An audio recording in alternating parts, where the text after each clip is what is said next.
Hello বন্ধুরা, কেমন আছো তোমরা সবাই? আশা করছি সবাই খুব ভালো আছো। আমি দীপা, আমার নতুন আরও একটি ঝলমলে ব্লগে তোমাদের সকলকে জানাই অনেক স্বাগত, অনেক ভালোবাসা।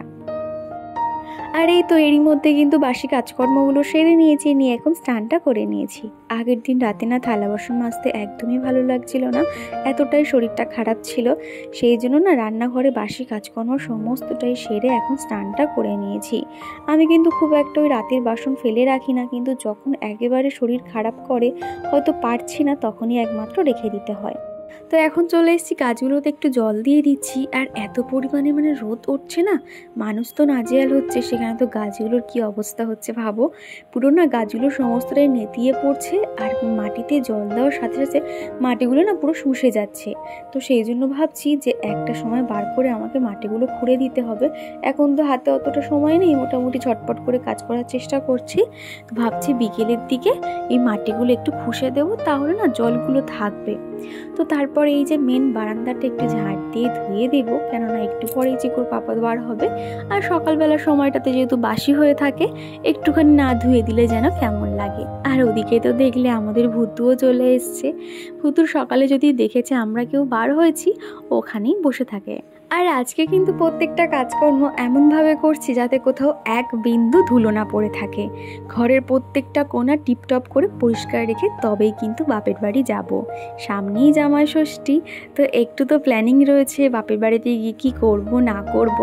আর তারপর এসে কিন্তু সাজা পড়ে থাকবে, সাজা মানে শাস্তি। যেমন ধরো ঘরের এদিক ওদিক ধুলো ময়লা হয়ে থাকবে, তখন কিন্তু আমি একা নাজেহাল হয়ে পড়ব। সেই জন্য যেগুলো আমার লাগবে না সেগুলো ভালো করে ঢাকাঢুকো দিয়ে যাব, যাতে আমাকে এসে সেগুলো আর পরিষ্কার করতে না হয়। আর বিছানাটা এরকম টিপটপ করে পরিষ্কার করে যাচ্ছি। তো এই যে আমার এই বেডরুমটা কিন্তু প্রত্যেকটা জায়গা খুব সুন্দর করে পরিষ্কার করে নিয়েছি। সব কিছু তো আর তোমাদেরকে শেয়ার করতে গেলে একটু দেরি হয়ে যায়, জানো তো, আলাদাভাবে সেগুলোকে ভিডিও শ্যুট করতে হয়। উপরে সিলিং ফ্যান হালকা হাতে প্রত্যেকটা কিন্তু সুন্দর করে পরিষ্কার করে নিয়েছি। আর তারপরেই চলে এসেছি এখন রুটি বানাতে। তো কি জানো তো, অনেকেই বলে যে আগের দিন তারা আটা মেখে রাখে, সকালবেলা রুটি করে দেয়, এতে কিন্তু কাজে অনেকটাই সুবিধা হয়। কিন্তু আমি যখন থেকে জেনেছি আর কি, যে আগের দিনকে আটা মেখে রাখা কিংবা ময়দা মেখে রাখা একদমই শুভ নয়।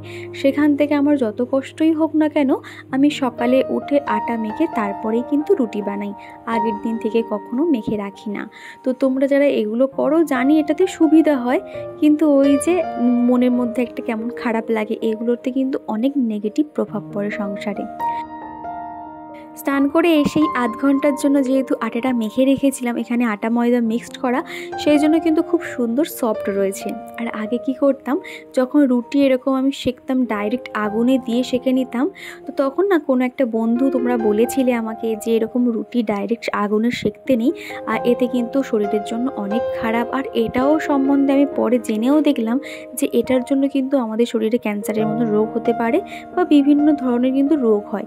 তো সেখান থেকে কি করি, এই তাওয়ার মধ্যে রুটিগুলো কিন্তু সেঁকে নিই।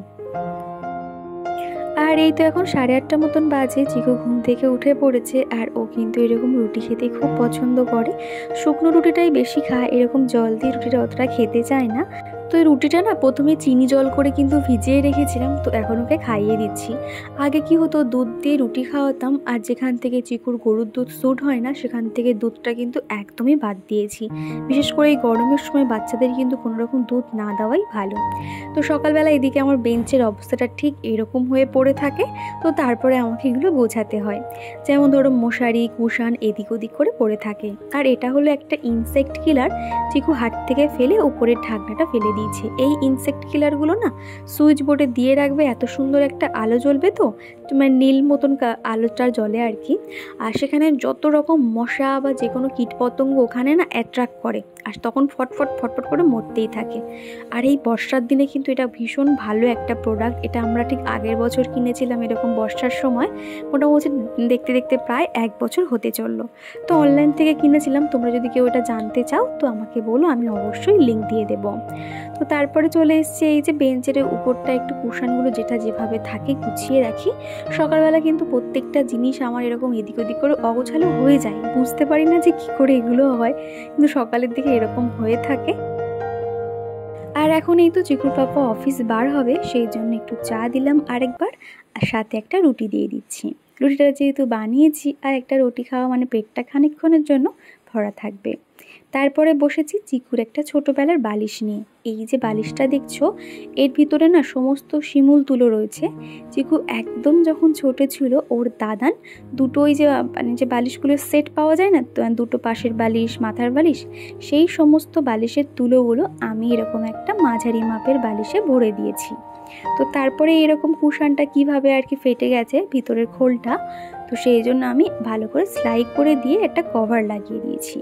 তো দেখো কত সুন্দর সেলাই করে দিয়েছি। আর এই যে বালিশের কভারটা দেখছো, এটা একটা বালিশের বড় কভার। তো সেই জন্য কি করেছি, ভিতরের খানিকটা মুখ এরকম চামগাটার দিয়ে মুড়ে দিয়েছি, দিয়ে যেরকম বালিশের কভার ভরে সেইভাবে ভরে নিয়েছি।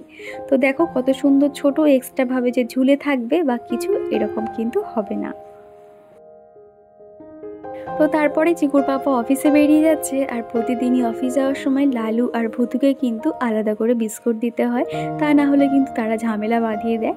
তো দুজনকে দেখো আলাদা আলাদা করে বিস্কুট দিয়ে দিল। তো এদিকের খাওয়া দাওয়া কমপ্লিট। তারপরে আমি চলে এসেছি আমার ঘরের কাজকর্ম করতে। আর চিকু কিন্তু এখন, ওকে খাইয়ে দিয়েছি, ও এখন খেলা করছে, পড়াশোনা করছে, তো তখন দেখলেই। আর এদিকে এই বালিশগুলো না আমাকে একটু ঠিক করে রাখতে হয়। চিকুর পাপা কি হয়, সকালবেলা করে যাওক তাওক করে রেখে দেয়, আর সেগুলো দেখতে খুবই খারাপ লাগে। যেহেতু এটা দরজা খুললেই আর কি এই জায়গাটা দেখা যায়, ঠাকুর ঘর, শোকেস বা এই যে টুলের উপরে যে বালিশগুলো রাখি সেগুলো। তো সেটা একটু সুন্দর করে গুছিয়ে নিলাম। আর তারপরে চিকুর একটা ভালো জুতো বাইরে ছিল, তো সেটা আমি ভালো করে ধুয়ে দিয়েছিলাম, দিয়ে রোদ খাইয়ে এখন আলমারিতে তুলে রাখছি। শোকেসের ওই পোর্শনটাতে চিকুর সমস্ত জামা কাপড়, জুতো এগুলোই থাকে। আর আজকে মনে হলো যেহেতু এই কদিন বাড়ি থাকবো না, আর পাপোশগুলো এদিক ওদিক করে পড়ে থাকবে, আর চিকুর পাপা তো তখন সেগুলো হয়তো মানে হাতই দেবে না, ওর উপরে ধুলোই থেকে যাবে। আর ছেলেরা কি সেভাবে ঘরের সংসারে কাজকর্ম এদিক ওদিক গুছিয়ে রাখতে পারে, কিংবা অতটা কি খেয়াল করতে পারে? তো সেই জন্য ভাবলাম এই 4টে পাপোশ আমি কেচে দিয়ে যাচ্ছি, আর 2টো পাপোশ রাখছি সেটা ওর ব্যবহার করার জন্য। আর এখন এই পাপোশগুলো প্রত্যেকটা কেচে মেলে দেব, তারপরে তো নিশ্চিন্ত। আর যখন শুকাবে আর কি। আর যা পরিমাণে রোদ, মোটামুটি শুকিয়েই যাবে, সেই জন্য ভিতরে মেলে দেব। আর কি জানো তো, চিকুর পাপা কিন্তু আগে কোনো কাজকর্মই করতে পারতো না, কিন্তু বিয়ের পর থেকে আমার সঙ্গে থেকে থেকে আর কি একটা হয় না যে আমরা যখন যে মানুষটা একসঙ্গে থাকি, সেই মানুষের ভালো গুণ কিংবা খারাপ গুণ সেটা কিন্তু আমাদের মধ্যে এসে যায়, এটা কিন্তু আমরা জানি। তো সেরকমই চিকুর পাপা যখন দেখে যে ঘরের প্রত্যেকটা জায়গা আমি টিপটপ করে রাখি, ওরও কিন্তু ইচ্ছে হয়। তো আমি যখন থাকি না, ও ঠাকুর পুজো করা সুন্দর করে, এবং ঘরটর ঝাঁট দেওয়া, এমনকি শুকনো জামা কাপড়গুলো গুছিয়ে রাখা, এগুলো কিন্তু করে থাকে, আগে যেটাও একদমই করতো না। তো এই কারণে অনেকটাই নিশ্চিন্ত থাকবো যে আমি না থাকলেও আমার ঘরবাড়ি খুব একটা অবস্থা খারাপ হবে না। তো তারপরে এই বারান্দাটাও সুন্দর করে যে সার্ফ জলটা পড়েছিল, ওই জলটা দিয়েই ঘষে ঘষে বারান্দাটাও ধুয়ে দিয়েছি। তারপর সকালে যে রুটি বানিয়েছিলাম, রুটি বানানোর পরে কিন্তু এরকম গ্যাস কাউন্টারটা পুরো ধুলো ধুলো হয়ে থাকে, তো সেই জন্য ভালো করে পরিষ্কার করে নিয়েছি। সকালে যাই টিফিন বানাই না কেন, তারপরে যদি এরকম গ্যাস কাউন্টারটা সুন্দর করে না মুছে নিই, তারপরে যে আবার রান্না বসাবো, সেটার যেন এনার্জি পাই না। কিন্তু এইভাবে একবার পরিষ্কার পরিচ্ছন্ন করে মুছে নিলে কি হয়, আবার কিন্তু দ্বিতীয়বারের জন্য রান্না করার এনার্জি পাই। আর তখন প্রত্যেকটা কাজ কিন্তু টিপটপ করে করতেও ইচ্ছে হয়। তো ফ্রিজের মধ্যে মাছটা ছিল, মাছটা পুরো একদম বরফে জমে গিয়ে চকচক করছে। তো সেই জন্য ভাবলাম এখন জল দিয়ে রেখে দিই, তারপরে কিন্তু বাদবাকি রান্নাগুলো বসাবো। যেহেতু অনেকটাই শক্ত হয়ে রয়েছে, আগে রান্নার সমস্তটা জোগাড় করে নিই, ততক্ষণে কিন্তু মাছটা আমার নরম হয়ে যাবে। আর এদিকে সকালবেলা ওই পাউরুটি লাড্ডু কিনেছিলাম, তো সেগুলো এখন একটা কন্টেনারে রেখে দেবো। যেহেতু একদিন থাকবো না, চিকুর পাপার যাতে সকালবেলা তো খিদে পেলো কিংবা সন্ধ্যের সময়টাতে, তাহলে ও এগুলো খেতে পারবে, সেই কারণে আর কি। তো তারপরে জামা কাপড়গুলো দেখো, কালকে কত জামা কাপড় ভিজিয়েছিলাম, তো খানিকটা চিকুর পাপা কেচেছে আর খানিকটা আমি কেচে নিয়েছি। তো সেগুলো এখন শুকিয়ে গেছে। আর এখন এত পরিমাণে রোদ হয়, বাইরে কিন্তু জামা কাপড় দেওয়ার প্রয়োজন পড়ে না। তো সেইগুলো সব শুকিয়ে গেছে, এখন তুলে আনলাম। এনে এখন চিকুকে ওই যে স্নান করার দিকে আগে আর কি, চিকুকে একটা ফলের রস কিংবা এরকম ফল দিয়ে থাকি। আর এখন তো প্রায় 11:30 মতন বাজে, আমি রান্না বসাবো। আর একবার রান্না শুরু করলে তখন তো চিকুকে অত খেয়াল করতে পারি না, সেই জন্য আমি রান্না বসাতে যাওয়ার আগে ওকে একটা আম দিয়ে যাচ্ছি। আর আমগুলো কিন্তু এইভাবে ডিজাইন করে দিলে চিকু খেতে বেশ পছন্দ করে। তোর হাতে একটা চামচ দিয়ে দেবো, ও কিন্তু খেয়ে নেবে। আর এদিকে এদিকে দেখো প্রত্যেকটা মাছ কিন্তু নরমও হয়ে এসছে। তো এতগুলো তো মাছ রান্না করব না, খানিকটা মাছ রেখে দেবো আর বাদ বাকিগুলো রান্না করব। তো এখানে 4 পিস মতন মাছ নিয়ে নিয়েছি।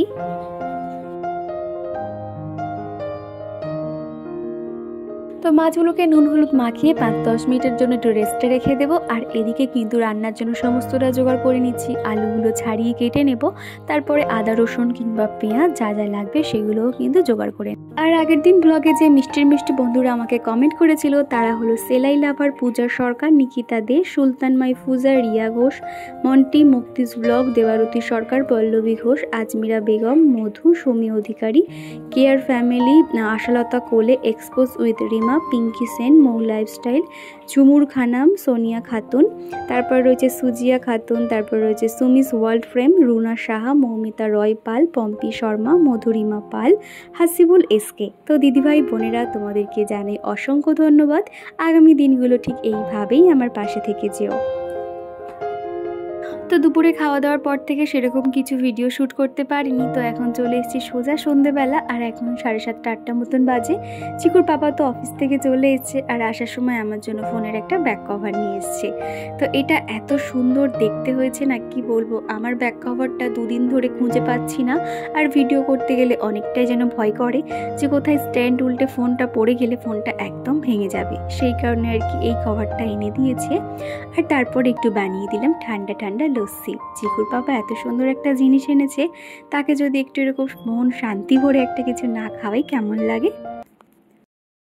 তো চলো বন্ধুরা, আজকের মতো টাটা, দেখা হচ্ছে আবার নেক্সট ভিডিওতে।